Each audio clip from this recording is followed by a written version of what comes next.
Muitas vezes nós passamos situações na vida que nós não entendemos. Por que Deus não fez diferente? Por que certa pessoa não rompeu? Por que determinadas promessas não chegaram ainda ou não chegaram? Dia de ontem nós entregamos para o Senhor um grande amigo, pastor Horácio do Guarujá, um amigo de longa data.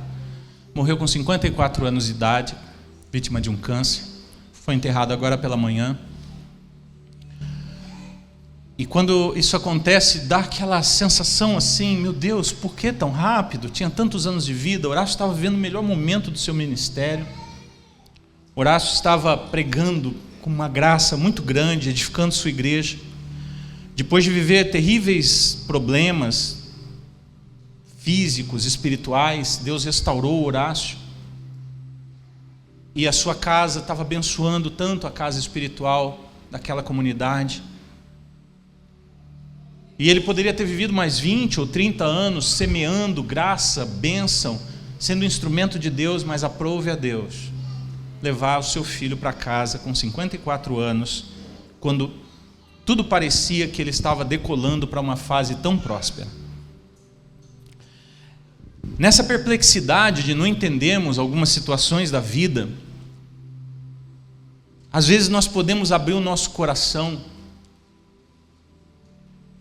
para uma desconfiança do Evangelho, que pode nos produzir um pouco daquilo que eu expliquei aqui agora há pouco. Nós precisamos tomar cuidado,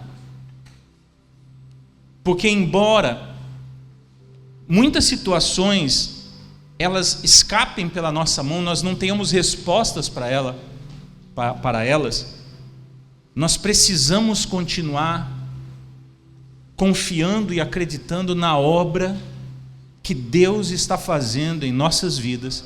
Nós precisamos lutar com certos medos, medo que o nosso filho morra, medo que a esposa morra, o marido morra. Todo mundo tem esses medos. E quando essas experiências de dor, de sofrimento, de enfermidade, de perdas, às vezes perdas financeiras, elas acontecem, nós não podemos permitir que essa perplexidade ela nos tire de um lugar. E é sobre esse lugar que eu quero falar ao seu coração um pouco mais nessa manhã. De certa forma, a meditação que eu tenho a partir de Ruth, capítulo 4,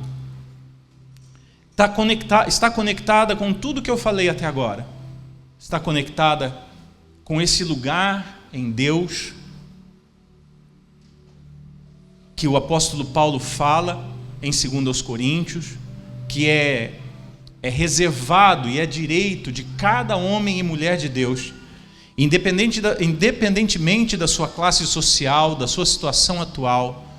Há um caminho de bênção que eu posso trilhar, mas que exige de mim mudanças muito profundas na minha compreensão sobre quem eu sou, compreensão sobre a vida, compreensão sobre o lugar do dinheiro, compreensão sobre a igreja, sobre o meu lugar na igreja. São tantos os pontos que Deus precisa expandir dentro de mim, que se eu não tiver uma vida de oração dedicada, vida de oração, irmãos, eu não estou falando sobre você participar de cultos de oração, eles são importantes, porque a oração congregacional, comunitária, ela é um elemento importante da vida da igreja. Mas quando eu falo de uma vida de oração, eu estou pensando em um homem, uma mulher, que se convence de que ele não pode viver seu dia sem orar. Assim como ele não pode viver seu dia sem comer. E esse homem, essa mulher, precisa expandir essa verdade de que o homem espiritual, a mulher espiritual não vive sem oração. Ele precisa expandir essa compreensão para uma prática de vida.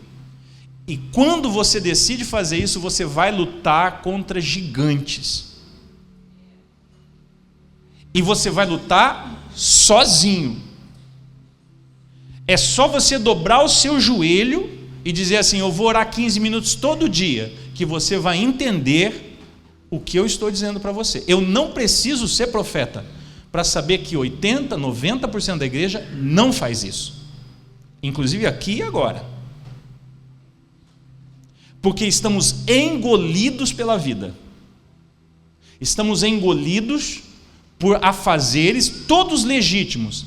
Só de falar isso, já é possível que algumas mentes já estejam elaborando as respostas. Mas é que ele não sabe, é porque eu tenho 3 filhos, é porque ele não sabe a hora que eu levanto para trabalhar. Eu sei. Eu não estou jogando sobre vocês, com essas palavras, um encargo religioso. Eu estou advertindo a igreja de que homens e mulheres que progridem espiritualmente, eles não prescindem, eles não abandonam o relacionamento íntimo com Deus para substituí-lo pelo relacionamento congregacional, por ouvi-lo. Eu oro o tempo todo no carro. Desculpa, não é assim que funciona. Não é assim que funciona. A piedade que acompanha, eu vou começar em Jesus Cristo, mas nós poderíamos voltar nos antigos, do Antigo Testamento, mas vamos começar em Jesus. A Escritura diz que Jesus deixava todo mundo, subia no monte e orava, sozinho, passava a noite muitas vezes, descia e ia fazer suas obras. Mas era Jesus. Ok, a gente pode se estabelecer sobre essa desculpa, mas você vai encontrar a igreja primitiva fazendo isso. Você vai ler a história da igreja e você vai ouvir sobre homens e mulheres que se retiravam para orar. A oração sempre foi um centro da vida espiritual. Por quê? Porque não tem desenvolvimento espiritual profundo que não passe pela oração. Porque quem ora, quem tem a prática da oração, sabe que muitas vezes você está ali lutando com a mente, se esvaziando de preocupação. Eu tenho um hábito, eu deixo o meu celular por perto, se eu estou ali, porque a hora que eu fecho o olho, desligo do mundo, a mente começa. Você não pagou o aluguel, vence amanhã. Aí ela começa a dialogar com você. Antes de você se encontrar com Deus, você tem que derrubar uma série de gigantes da mente. Aí eu deixo meu celular ali. Se eu lembrei de uma necessidade, de uma atividade, eu abro o bloco de notas e anoto. Fecho o celular. Eu desencarrego a minha mente. E assim nós vamos procedendo. Eu e minha esposa oramos juntos toda manhã. Uma musiquinha como essa aqui. No celular, na TV, bem baixinha. Para ir nos ajudando a ficar conectados com um ritmo. E vamos respirando. Às vezes ela ora, eu fico quieto. Vou respirando fundo. Eu preciso sair do mundo. A gente não ora porque a gente quer dobrar o joelho, gastar 15 minutos e ir para o mundo de novo. Isso não dá certo. Porque às vezes é meia hora só para eu matar o mundo dentro de mim. Aí eu chego, aí eu passo o véu. Porque enquanto a nossa mente estiver falando conosco, nós não conseguimos ouvir a Deus. Se eu não conseguir aquietar esse trem desgovernado da existência, da necessidade de ganhar dinheiro, das preocupações legítimas, desse ritmo de negócios que está sobre as empresas, que ou você dá teu sangue, ou você não presta, que você bate uma meta, não dá tempo nem de aplaudir, eles já estão perguntando da meta do mês que vem, que esse é o nosso mundo. Esse mundo, ele mata o meu espírito, ele sufoca o meu espírito, e para eu entrar nesse lugar, eu preciso matar esse mundo. Então nós não estamos diante de uma luta fácil. Se nós não brigarmos com valentia, veio a palavra no espanhol aqui, denuedo, como que é? Enfim, se nós não formos intensos, propositais, se a gente não agarrar a alma pelo colarinho e falar, escuta aqui, você não vai mandar em mim. Não esbofetear essa carne, saia daí, eu tenho um encontro, preciso, porque o que está acontecendo conosco, preste atenção, nós não conseguimos acessar esse lugar de ouvir a voz de Deus, do Espírito trazer a Escritura, por exemplo, trazer a pregação de hoje, amanhã cedo na tua mente, lá sozinho na tua casa, sabe aquilo que você ouviu? É isso, pá. E aquela palavra que você ouviu aqui sobre semente, sementeira, distribuir, justiça, ela ganha uma especificidade na tua realidade quando o Espírito aplica. Você vai tentar realizar o que você ouviu numa força de atitudes e ações que ainda estão ancoradas em compreensões que precisam morrer primeiro dentro de você. É no altar da oração que Deus constrói os libertadores e libertadoras que nós estamos destinados a ser. Não tem outro jeito. Quando isso não acontece, nós precisamos nos ancorar, nos agarrar a pessoas que estão fazendo isso e sugar delas essa essência de vida. É por isso que quando você conhece alguém que te inspira, porque essa pessoa está conectada a um fluxo de vida, você quer ficar perto dela. Ao querer tanto ficar perto dela, muitas vezes você está denunciando, eu estou denunciando que na verdade eu não tenho a vida que ele tem, e eu quero a vida que ele buscou em Deus, porque eu entendi que eu não vou conseguir buscar em Deus. E aí nós temos uma multidão de pessoas perplexas, confusas, idolatrando líderes, pregadores, pastores, denominações, se frustrando quando esse líder, essa denominação, esse pastor falham e voltando para os mesmos lugares. Que o Espírito do Senhor nos permita construir esse lugar nesses dias, naquilo que Deus quer fazer conosco, porque nós temos sido chamados por Deus, a ocupar um lugar que é só nosso no Senhor. Amém? Capítulo 4 de Ruth.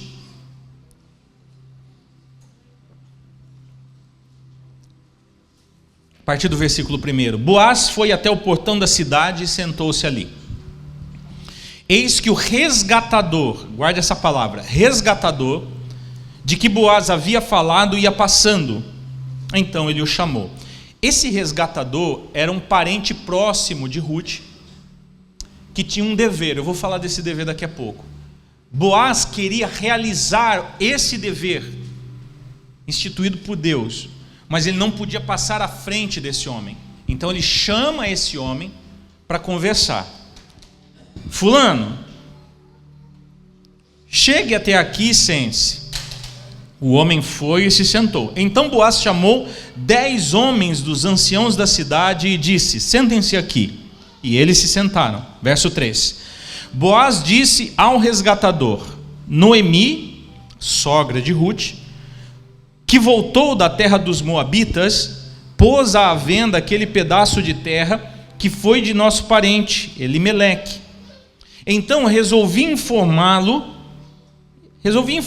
disso e dizer a você: compre essas terras na presença dos que estão assentados aqui e na presença dos anciãos do povo. Se você quer resgatá-las, faça isso. Se não, diga, para que eu o saiba, porque não há outro que possa resgatá-las a não ser você. E depois de você, eu. Então o homem respondeu, o resgatador: eu vou resgatar essas terras. Veja, ele queria as terras. Boaz, porém, lhe disse: no dia em que você receber essas terras da mão de Noemi, também terá que receber a Ruth, a moabita, já viúva, para perpetuar o nome do esposo falecido na herança dele. Então o resgatador disse: bom, nesse caso não poderei fazer o resgate, para não prejudicar a minha própria herança. Faça você uso desse meu direito, porque eu não poderei fazê-lo. Este era antigamente o costume em Israel quando há resgates e permutas. Quem queria confirmar um negócio tirava a sandália do pé e entregava ao outro. Era assim que se confirmava um negócio em Israel. Por isso, quando o resgatador disse a Boaz: faça você o resgate, tirou a sandália do pé. Então Boaz disse aos anciãos de todo o povo: hoje vocês são testemunhas de que comprei de Noemi tudo o que pertencia a Elimeleque, a Quilion e a Malom, filhos dela, e casados com 2 moabitas, uma delas Noemi. E também tomo por mulher a Rute, a moabita, que foi esposa de Malom, para perpetuar o nome dele sobre a sua herança, para que este nome não seja exterminado dentre seus irmãos e do portão da sua cidade. Hoje vocês são testemunhas disso. Todo o povo que estava no portão e os anciãos disseram: somos testemunhas. E disseram a Boaz: que o Senhor faça, agora eles começam a profetizar, que o Senhor faça a esta mulher, Rute, que está entrando na sua família, como fez a Raquel e a Lia, que edificaram a casa de Israel. E que você, Boaz, seja um homem poderoso em Efrata, e que o seu nome se torne famoso em Belém. Que com os filhos que o Senhor lhe der dessa jovem, Rute, a sua casa seja como a de Pérez, filho que Tamar deu a Judá, filho de Jacó. Amém? Eu fiquei lutando comigo hoje de manhã, porque eu queria ler o livro inteiro de Rute aqui, mas não ia dar certo. Porque é uma história muito linda. E ela é como que um interlúdio, é uma interrupção de um fluxo narrativo que vem de Juízes e vai desembocar em Samuel. Então Rute não é parte da história que estava sendo contada em Juízes, é só você ler. É como que se o Espírito de Deus inspirasse o escritor bíblico a puxar uma história aleatória, vamos dizer assim, para colocar aqui no meio para ensinar alguma coisa. A história de Rute, que dá nome ao livro, não é a história de uma mulher hebreia que está dentro de um fluxo de bênção. Porque nós lemos em Gênesis 19 que Abraão foi, versículo 18, que Abraão foi incumbido de ordenar a vida dos seus filhos, porque havia um fluxo de bênção hereditária que precisava passar por Abraão e atingir todas as famílias da terra.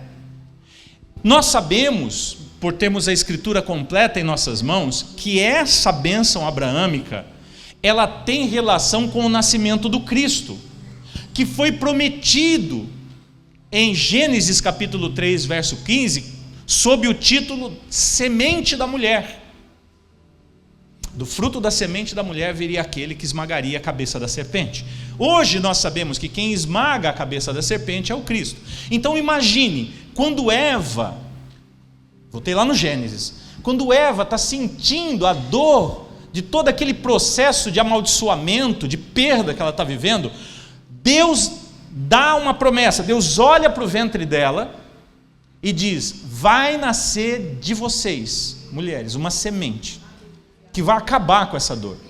Então, a partir desse momento, cada mulher relacionada à genealogia piedosa que está sobre a terra, vai gerando filhos com essa esperança, até chegar em uma jovenzinha chamada Maria, lá 3.000 anos depois.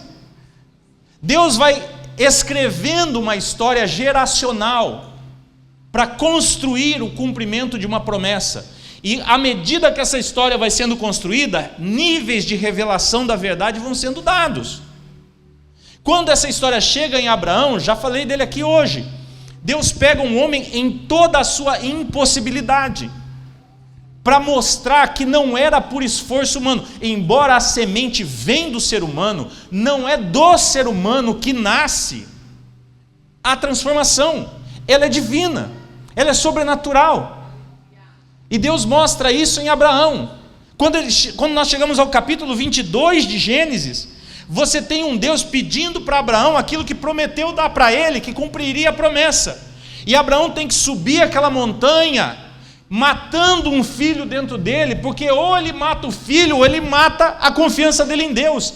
Ele tem que fazer uma escolha muito difícil: ou eu continuo crendo em Deus, ou eu entro em choque com tudo que Deus falou, porque se eu entregar meu filho, como que o Deus dá vida, pede uma vida no altar do sacrifício, uma vida de um ser humano, como que ele pede para eu dar aquilo que ele mesmo me deu para que se cumprisse o que ele prometeu? Não fecha essa conta. Mas quando você lê Hebreus capítulo 11, versículo 18, você encontra o autor aos Hebreus dizendo que Abraão precisou figuradamente recuperar Isaque dos mortos, mesmo depois que Deus proveu o cordeiro e o sacrifício não aconteceu, porque Abraão já tinha resolvido aquilo dentro dele. Ele resolveu. Deus é poderoso para me dar o meu filho das cinzas, então eu já matei meu filho. Quando eu chegar lá no altar, eu não tenho mais essa dúvida, eu não vou entregar algo, eu não vou praticar o sacrifício com dúvida, eu resolvo isso antes. Quando Deus tira o menino e põe o cordeiro, Abraão fica atônito, porque ele não tem mais filho, ele entregou. E agora ele precisa fazer o filho nascer de novo dentro dele. Quantas vezes nós temos que fazer isso na vida? Depois de uma dor, de uma decepção, de uma tragédia, voltar a crer não é um processo fácil, é uma ressurreição. Portanto, a obra da cruz sempre vai ser uma obra de ressurreição. Quando uma mãe perde um filho, quando uma esposa perde um marido, tudo é obra de ressurreição, porque tudo morre dentro da gente. Mas essa palavra, essa escritura mostra que há poder de ressurreição sobre o Evangelho para nos restaurar todas as vezes. E Deus continua construindo essa história. Ele gera um povo, esse povo atravessa um deserto, uma geração morre nesse deserto, e uma geração é introduzida na terra com Josué. Até chegar nesse momento que Deus introduz a história de Ruth. Ruth não é hebreia, Ruth não está no fluxo da bênção, não há uma promessa sobre o ventre das hebreias, muito pelo contrário. Veja que no versículo 5, Boaz diz para aquele homem resgatador: no dia que você receber as terras de Noemi, você tem que receber Ruth, a moabita, como esposa. Por que o homem trava? Pergunta para mim, por que, Tiago?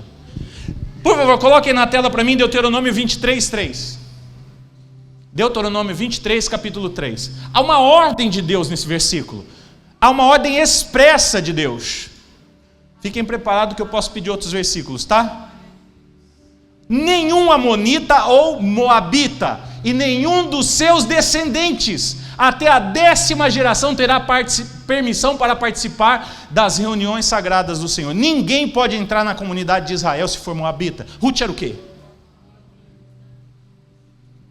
Então, quando esse homem ouve que ele vai ter que casar com uma moabita, ele fala: pronto, agora estou enrolado, porque eu vou entrar debaixo de maldição, porque eu vou casar com alguém cuja descendência não é uma descendência de bênção e fertilidade, é uma descendência de morte. Deus botou sobre maldição e morte a descendência dos moabitas. Como que eu vou receber uma herança de moabita? Aí ele lava a mão e fala: Tó, Boaz, pode pegar.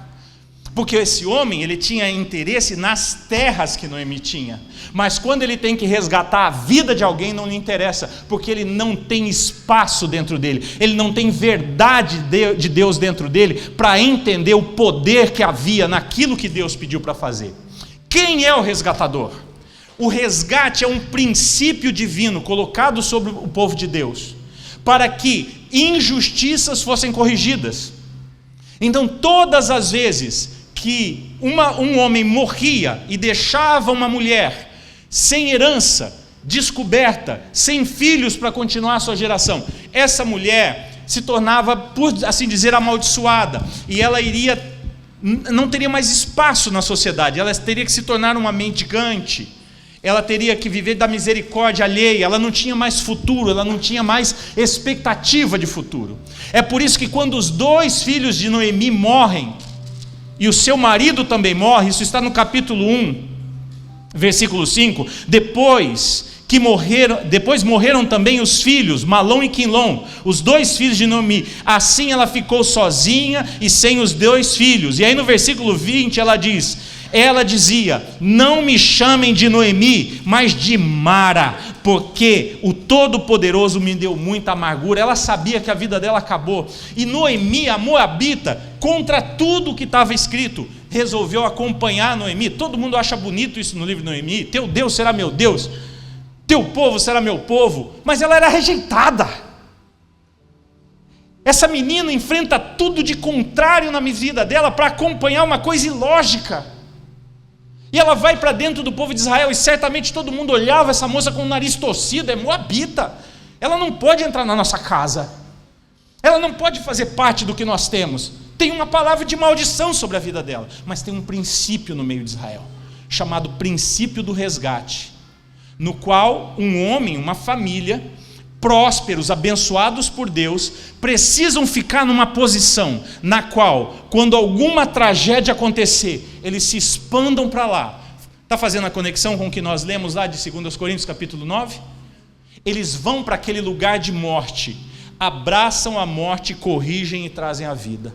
Por isso que esse homem se casava com a viúva e gerava filhos, não para ele, mas para o morto, para que a descendência não se perdesse da terra. Por quê? Porque ninguém sabia de onde viria o Messias. Toda aquela geração de israelitas está debaixo de uma expectativa da semente da mulher. Vocês estão comigo? Está difícil, eu sei que tem um pouco de teologia, de história e de princípio antigo aqui, mas fica comigo. Mas no capítulo 3, essa moça procura Boaz, e quando ela procura Boaz, ela procura com a intenção de que ele a abraçasse, de que ele tomasse a vida dela, porque Noemi ensina para ela: filha, tem um caminho para a gente sair daqui. E ela não pensa no resgatador que Boaz convida, ela pensa no Boaz. Noemi fala: tem um homem aqui.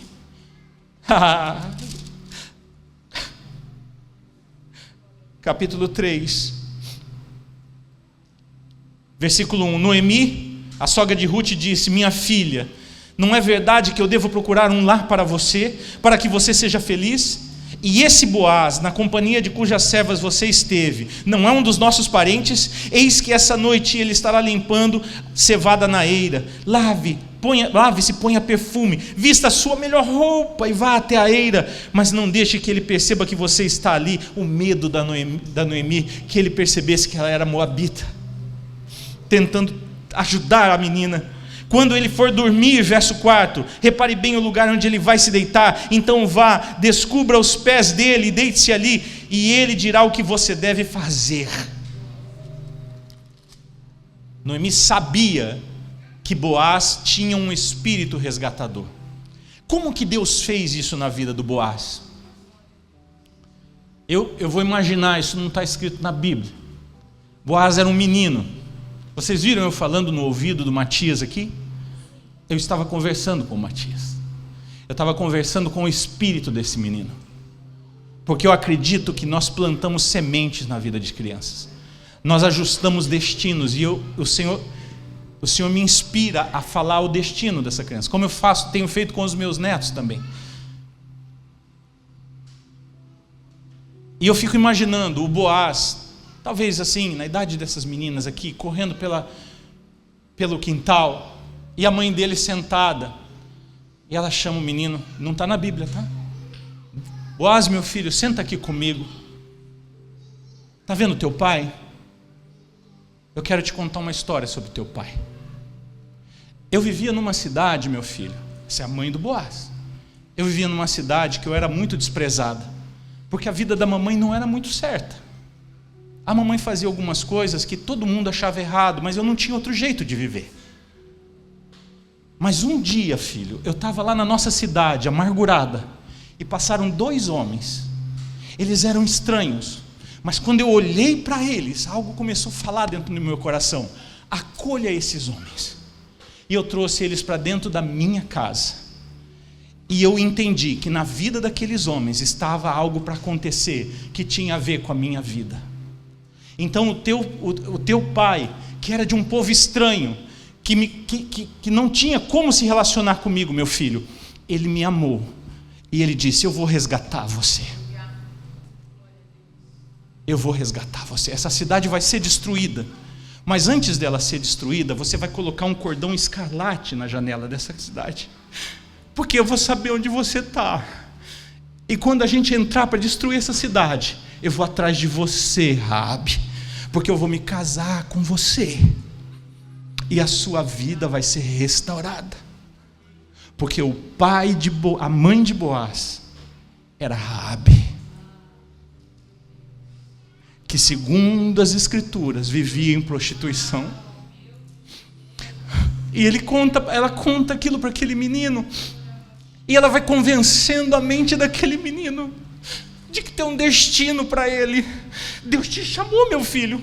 Vai chegar um dia na tua vida que você vai prosperar tanto, Deus vai fazer uma obra tão maravilhosa na tua vida, que Deus vai te usar na vida de outras pessoas, assim como teu pai, Salmão, foi usado na minha vida, e ele me incluiu nessa bênção.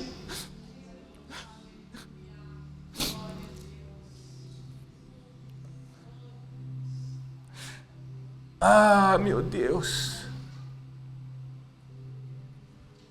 Eu era prostituta, meu filho, mas esse Deus dos Hebreus pôs uma mudança na minha vida. Ele me alinhou com uma verdade.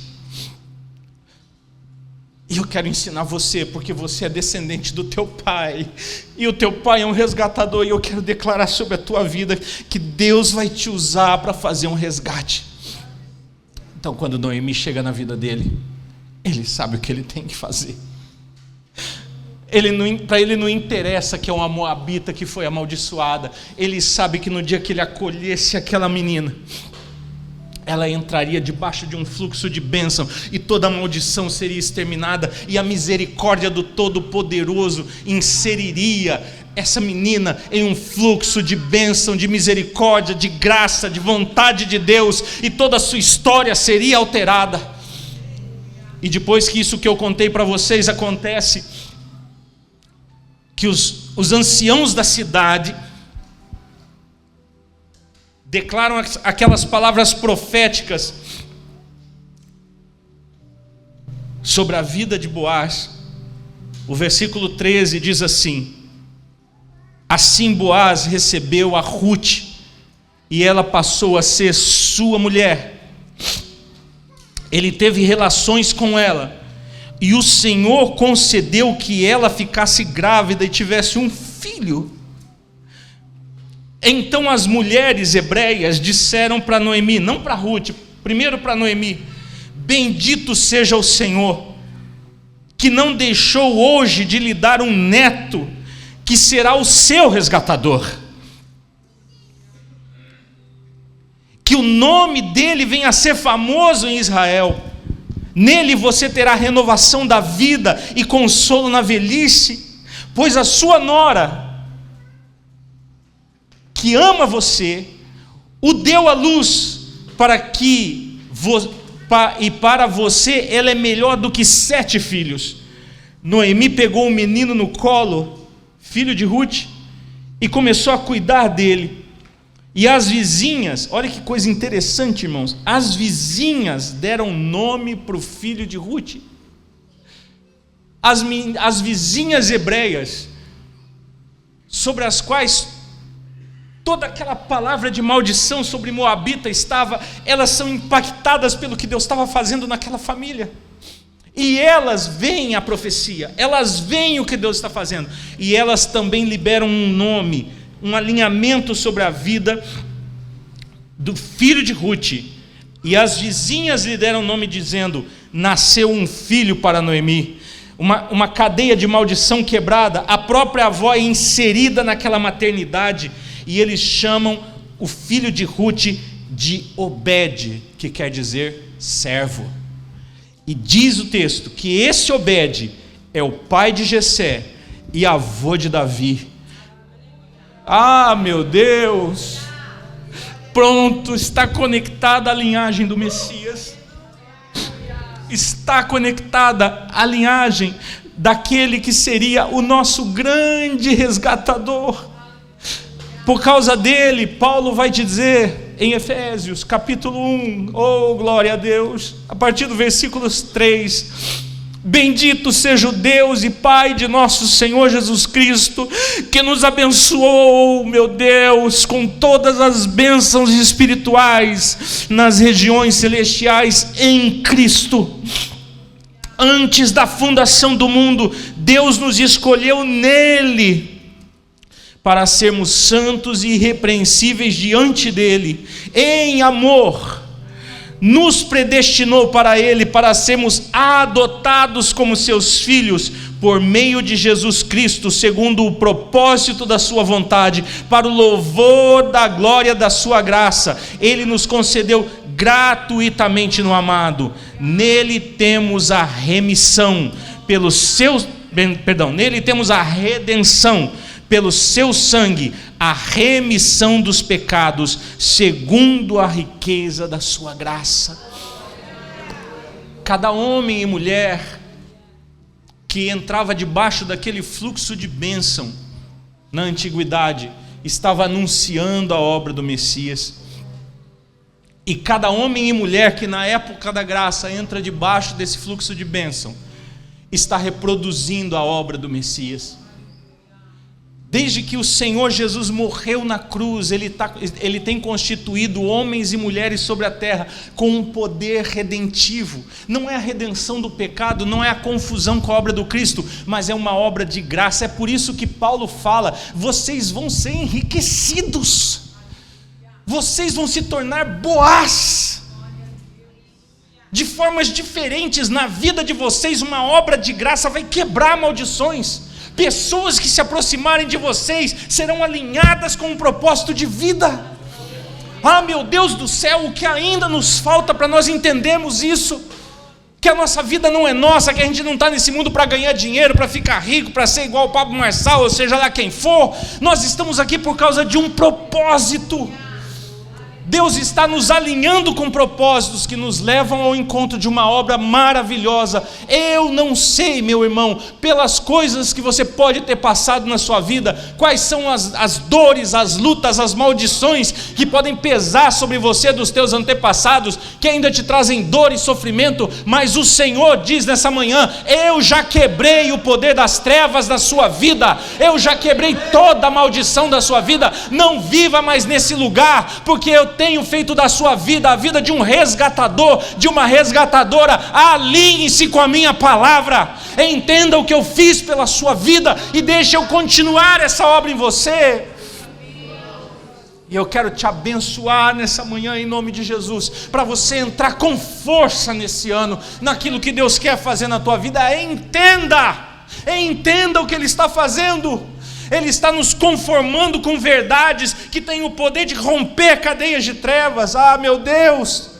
Ah, meu Deus! Aonde nós colocamos a planta do nosso pé, a vida do Cristo entra junto conosco.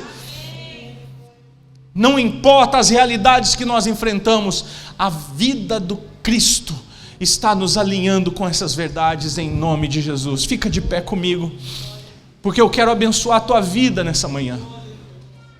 Eu quero abençoar aquilo que você carrega, aquilo que Deus está fazendo.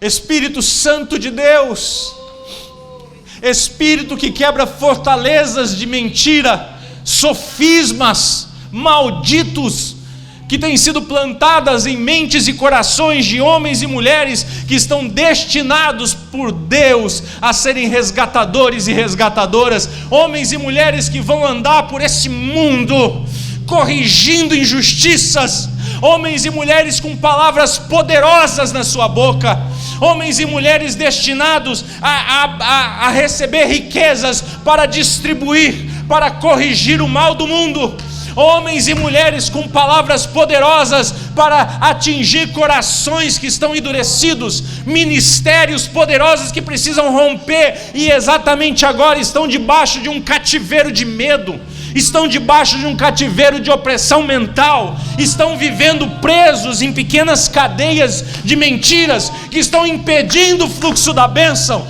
Moabitas que habitam debaixo de uma palavra maldita que saiu da boca de um pastor, de um membro, de um parente, de um pai. Ah, meu Deus, venha quebrar essas maldições essa manhã. Ajuda esse crente, ajuda essa crente a sacudir essa poeira e sair desse lugar, a se levantar desse lugar. Ajuda esse homem de Deus a lutar, Senhor, valentemente contra as fortalezas mentais que todos os dias o perturba. Ajuda esse homem e essa mulher de Deus a edificar um altar na tua presença, um altar de oração, um altar de quebrantamento, até que, como Boaz, Senhor, a palavra do Senhor o convença. Que nessa manhã, Senhor, as palavras que saem da minha boca sejam como as palavras de Raabe, que vão entrando no coração e vão conformando um Boaz. Espírito Santo de Deus, que muitas mulheres que estão aqui, que ainda se sentem uma moabita, amaldiçoada e prejudicada, sacudam o pó e entrem debaixo do manto do Cordeiro de Deus, que tira o pecado do mundo. Recebam a sua remissão. Quebra todo o peso, Senhor, que ainda está sobre essa casa, toda a timidez, Senhor, toda a passividade, toda a lentidão. Obreiros que não rompem, pastores que não rompem, líderes que não rompem, servos e servas, Senhor, vivendo de migalhas de revelação, porque não rompem. Levanta Boaz, o espírito de Boaz nessa casa. Que esse ano, Senhor, seja um ano de nos alinharmos com esse Espírito Redentor do Senhor, porque nós temos uma missão nessa terra.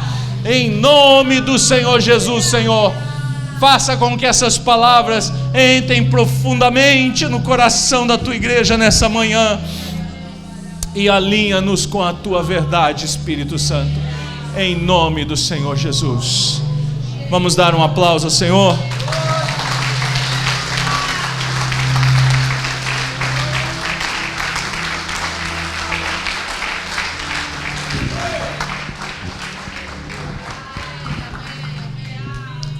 Amém, amém, amada igreja. Uau, Deus está nos construindo para esse 2025 de uma maneira com muito amor, com muita misericórdia, mas nos posicionando para que a gente possa amadurecer a viver um 2025 entregue 100% para Deus, 100% para Deus. Amém. Amém. Quem diz amém por essa palavra? Uau, Deus, a misericórdia e a graça de Deus nos acompanha todos os dias. A bondade de Deus está nos acompanhando todos os dias e vai continuar te acompanhando daqui para frente. Amém. Levanta suas mãos. Deus Pai, muito obrigado, Jesus. Obrigado por esse tempo tão especial, esse tempo tão pertinente, Pai, através dessa palavra, Jesus. Dessa palavra, Pai. Obrigado, Jesus. Obrigado, Deus. Obrigado, Pai. Obrigado porque o Senhor nos posiciona onde a gente não se sabe posicionar. Aí o Senhor vem e nos acolhe, como a cada manhã, como a cada dia, Pai. E nesse 2025, Jesus, queremos continuar caminhando alinhado com Teus pensamentos, caminhar na Tua vontade, Pai, na Tua vontade, Pai. Obrigado, Jesus. Obrigado, Jesus. Nossos corações estão gratos a Ti. Está grato a Ti, Pai. Existe muita gratidão, Pai. Muita gratidão, Jesus. Continua fazendo a Tua obra em nós, nas nossas famílias. Obrigado, Jesus. Obrigado, toda glória e toda honra seja dada a Ti, Jesus. Seja dada a Ti, Jesus. Seja entronizado. Continua tomando Teu lugar nas nossas famílias, na nossa economia, no nosso relacionamento, nos casamentos. Sim, Deus. Dizemos sim para o Senhor. Custe no que nos custar, mas queremos dizer sim para o Senhor.